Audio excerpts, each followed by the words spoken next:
Texas Governor Rick Perry is fighting back and making no apologies this morning after Friday's grand jury indictment against him.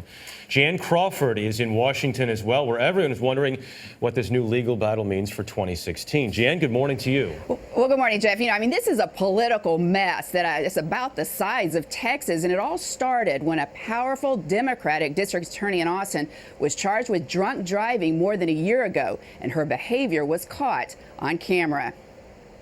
The video is embarrassing and criminal. It shows the most powerful district attorney in Texas, Rosemary Lemberg, drunk and abusive as she's booked for drunk driving. You know what you're doing? Yes, ma'am. We've asked you plenty of times to stop kicking the door, and you didn't stop kicking the door. Governor Rick Perry called on Lemberg to resign and warned he would cut state funding for her office if she refused. Lemberg stayed, and Perry followed through on his threat, striking more than $7 million from her budget. That move is why Perry now is facing 2 felony charges. A prosecutor and now grand jury say he illegally tried to coerce Lemberg, a Democrat, to quit. Tony Plahetsky is covering the political and legal drama for the Austin American-Statesman. There is no question that the governor has constitutional veto authority over line items in the budget. But again, the issue here is the fact that he attached that allegedly to a threat. He tried to say to a district attorney, you must leave office, you must resign if you want $7.2 million.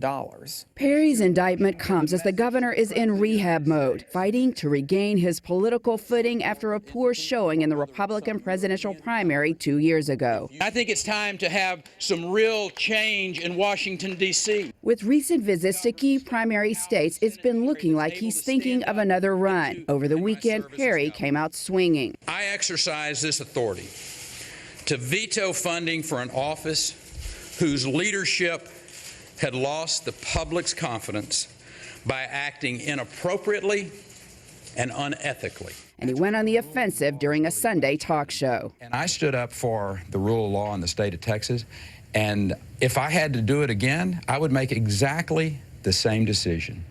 Now, Perry is going to New Hampshire this week, but first he's going to have to stop by the police department in Austin to have his fingerprints taken and get a mug shot. 2 images that a man interested in running for president obviously does not want out there. Nora? Indeed, Jan, thank you.